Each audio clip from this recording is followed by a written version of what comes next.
On va donc à présent accueillir Christophe Beaugrand. L'interview que vous allez entendre a été enregistrée mercredi avant donc que lui et sa famille soient victimes d'un homejacking. On apporte évidemment tout notre soutien à Christophe, Ghislain et leur fils Valentin.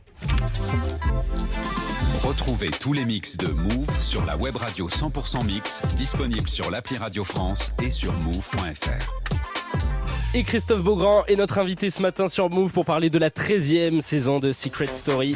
Parce que oui, c'est officiel, Secret Story reprend ce mardi 10 juin sur TF1 en deuxième partie de soirée juste après Koh-Lanta. C'est ça. Lancement en direct donc. Et sans la pub, on enlève la pub entre Koh-Lanta et Secret Story. Donc si jamais vous regardez Koh-Lanta, vous aurez dans la foulée Secret qui commence. Et ça, c'est une super nouvelle. C'est bien. Ce sera donc la 13e saison, mais seulement la deuxième depuis son retour l'année dernière. Alors justement, l'année dernière, Valentin le disait un petit peu tout à l'heure, on a beaucoup entendu, oui, le casting c'est que des influenceurs, gna gna gna. Et c'est vrai qu'à juste titre, il y avait pas mal de candidats qui avaient déjà des petites communautés sur les réseaux sociaux. Plus ou moins petites, effectivement. On a beaucoup entendu aussi qu'on n'était pas vraiment revenu aux fondamentaux, etc. Il me semble que cette année, ces problèmes vont être résorbés. Est-ce que tu peux nous dire à quoi on peut s'attendre pour ce retour aux fondamentaux ? J'espère en tout cas que le public va être content. Ce qui est sûr, c'est que l'année dernière, c'était un peu, comme tu le disais tout à l'heure, Lorenzo, à valeur de test. Donc, on a commencé des choses, on a essayé des choses un peu différentes. Et il n'y avait pas de prime, par exemple. Oui, c'est vrai. Ce qui était quand même un peu culte dans Secret Story, c'est le rendez-vous hebdomadaire qui était en prime time, où il pouvait y avoir des révélations, des dilemmes en direct, des jeux en direct, où il pouvait se passer beaucoup de choses, des règlements de compte parfois.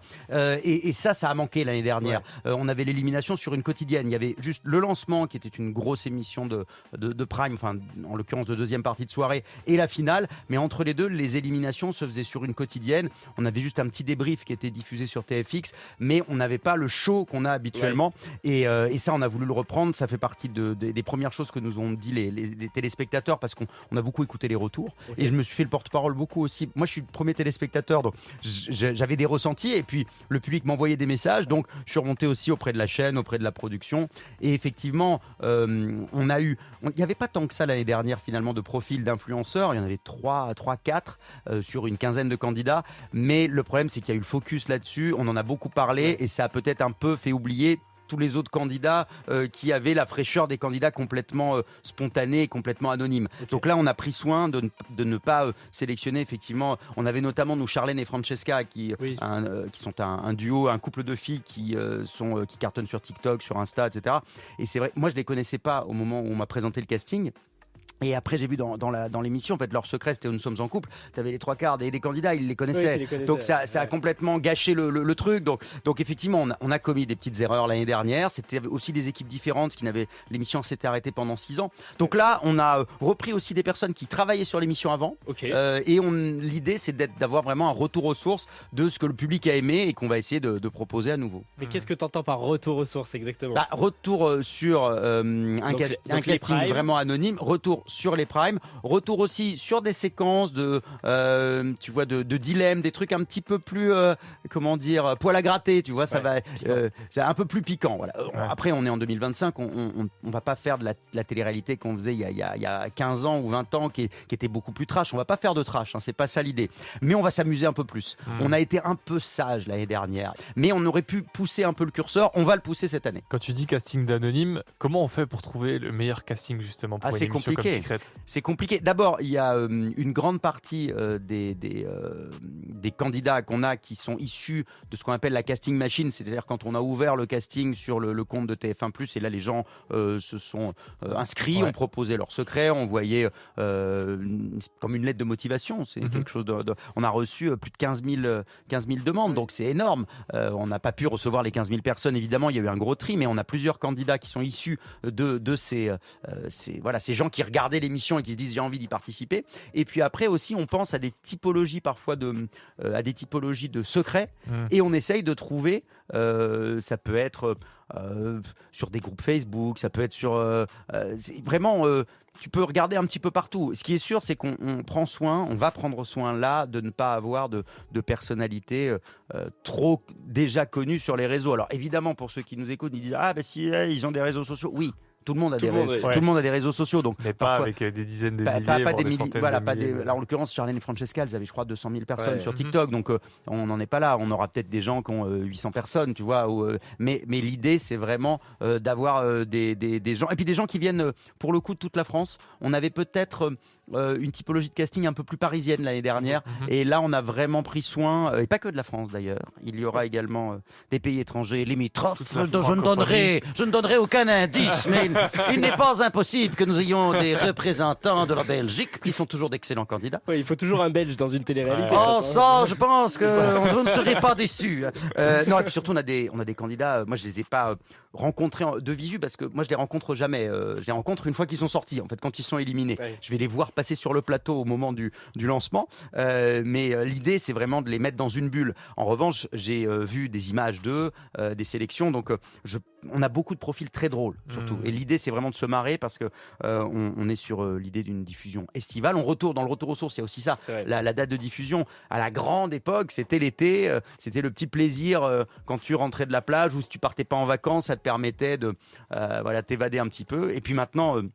On a en plus tous les téléphones portables avec l'appli TF1+, tu pourras le voir partout en fait. Les gens qui partent en vacances, tu peux commencer à regarder la saison et puis tu continues à regarder pendant les vacances avec l'appli. Donc voilà, tout est très pensé. Hein. Tu parlais de l'importance des secrets. Comment Ouais. ça se passe ça? Est-ce que c'est vraiment les candidats qui disent voilà mon secret ça va être ça, ou est-ce que des fois c'est la prod qui dit attends viens on discute, est-ce que t'as pas un autre truc, est-ce que la prod aiguille un peu les candidats pour choisir des secrets parfois peut-être plus pertinents que ceux qu'ils ont proposés à la base? Alors Comment ça se passe? il y a deux choses. Il y a les gens qui ont un secret fort personnel, et ça on a beaucoup de candidats qui ont des secrets personnels, des secrets de parcours de vie et qui je pense vont beaucoup toucher et plaire les téléspectateurs. Il y a les secrets un peu drôles, un peu étonnants, et puis après tu as ce qu'on appelle les secrets mécanisés, c'est-à-dire que ce sont des profils de candidats qu'on trouvait intéressants, qui se sont inscrits avec un secret qui n'était pas très fort, à qui la voix propose des pistes de jeu. Donc ça peut être par exemple, tu peux faire croire que tu es en couple avec tel ou tel. Ils se voient jamais avant, hein. Ils sont tous séparés les uns des autres dans des À partir de hôtels. quand? Ils sont séparés 4 jours avant. Ok, donc aujourd'hui. Ah bah oui, c'est ça, à aujourd'hui partir ou de ce demain. soir. Ok, À partir d'accord. de ce soir. Et là, ils sont surveillés par il y a un agent de sécu devant chaque chambre d'hôtel. On leur enlève les téléphones portables, ils n'ont pas accès à la télévision. Wow. Ils ont Wow. ils ont des bouquins ou des journaux quand même si jamais ils veulent regarder un peu, s'occuper un petit peu. Mais pendant 4 jours, pas accès à la télé, pas accès au net évidemment, pas accès au téléphone, parce que dans le week-end qui précède et même le lundi, la veille du lancement de l'émission, on commencera à donner quelques infos, à montrer des images de la maison, ce genre de choses. Eux, ils vont arriver sans avoir rien vu, ne se connaissant pas. Donc il y aura aussi ce type de secret, ce qu'on appelle des secrets mécanisés. Et ça, c'est quelque chose, on parlait de retour aux sources, qui existe depuis le lancement de Secret Story, depuis le début de l'émission. Mais on a aussi une majorité de entre guillemets, vrais secrets. On n'est pas fatigué. Dès 6h, avec Lorenzo et toute sa team.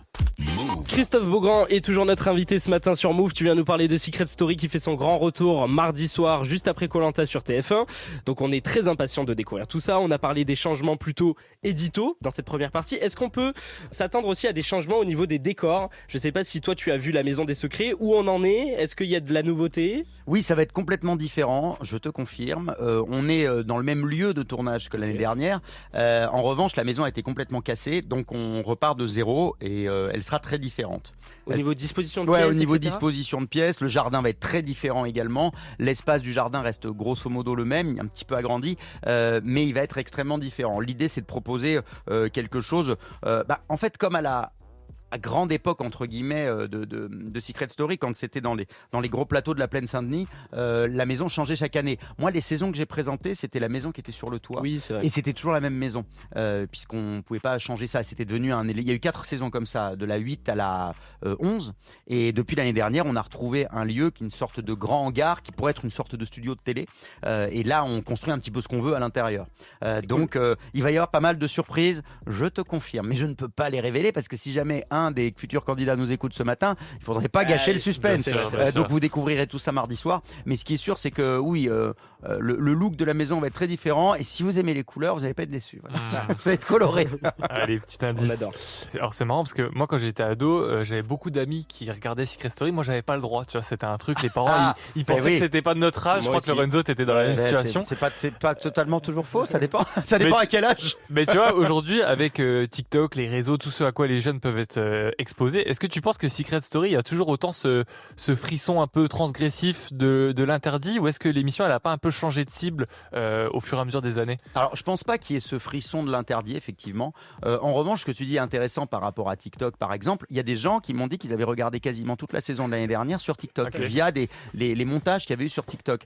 Donc, on se rend compte finalement que l'émission va chercher un public plus large au final. C'est-à-dire que tu as les gens qui sont habitués à la télévision, donc là ils pourront voir les quotidiennes à 19h sur TFX tous les soirs, ils auront l'hebdo, le prime avec l'élimination à 21h le jeudi. T'as tous ceux qui regarderont sur TF1+, via le replay, donc là, soit l'appli sur ta télé, soit sur ton téléphone. Et puis t'as tous les gens qui vont regarder via des petites vidéos YouTube, via ce qu'il y a sur X, sur Insta, sur TikTok.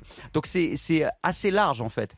Mais pour revenir à ce que tu dis sur le côté interdit, je pense pas qu'on cherche forcément ce frisson-là. Je pense... C'est devenu presque une émission familiale, limite. Non, mais c'est du divertissement. Ouais.